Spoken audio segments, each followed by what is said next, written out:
আসসালামু আলাইকুম রহমতুল্লাহি ওয়া বারাকাতুহু।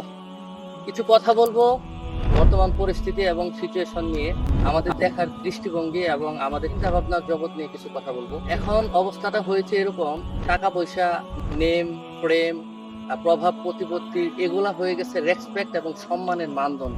ইতিহাসে মনে হয় এই প্রথমবার এরকমটা হইতেছে যে টাকা পয়সা এবং প্রভাব প্রতিপত্তি, সম্পদের যে বিষয়টা, এটা মান সম্মানের একটা মানদণ্ড হয়েছে।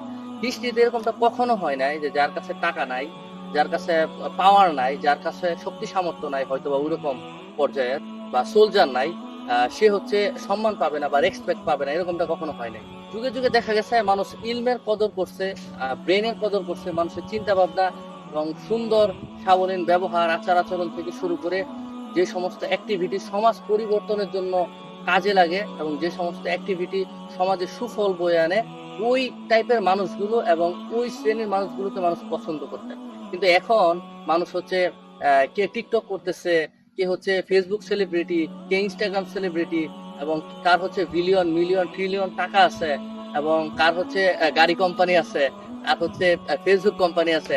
তারা হচ্ছে এখন হচ্ছে টপ লিস্টে আছে এবং তাদেরকে মান সম্মান প্রচন্ড পরিমাণ দেওয়া হয়, রেসপেক্ট দেওয়া হয়, এবং তাদেরকে ব্রাঞ্চ মার্ক ক্রিয়েট করে তাদের মতো হতে চাওয়ার একটা প্রবণতা এখন সমাজে দেখা যায়। অথচ যদি ইসলামের কনসেপ্ট থেকে দেখি, তাহলে কোনো প্রবলেম নাই, তার 10 তলা একটা বাড়ি আছে, 5 তলা একটা বাড়ি আছে, কোনো প্রবলেম নাই। আমার নাই থাকতে পারে বা অন্য কারো নাই থাকতে পারে। আল্লাহ সাল্লাল্লাহু আলাইহি ওয়াসাল্লাম কি বলছেন? হালাল উপায়ে যদি আমরা এটা অ্যাচিভ করতে চাই এবং এটা করতে পারি, আলহামদুলিল্লাহ।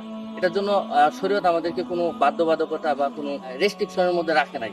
কিন্তু অন্যেরটা মেরে, অন্যের সম্পদ আত্মসাৎ করে এবং এই প্রতিযোগিতায় গা ভাসিয়ে দিয়ে তাদের মতো হতে হবে, এই যে একটা কনসেপ্ট, এটা আমার মনে হয় একটা বাজে ধরনের কনসেপ্ট।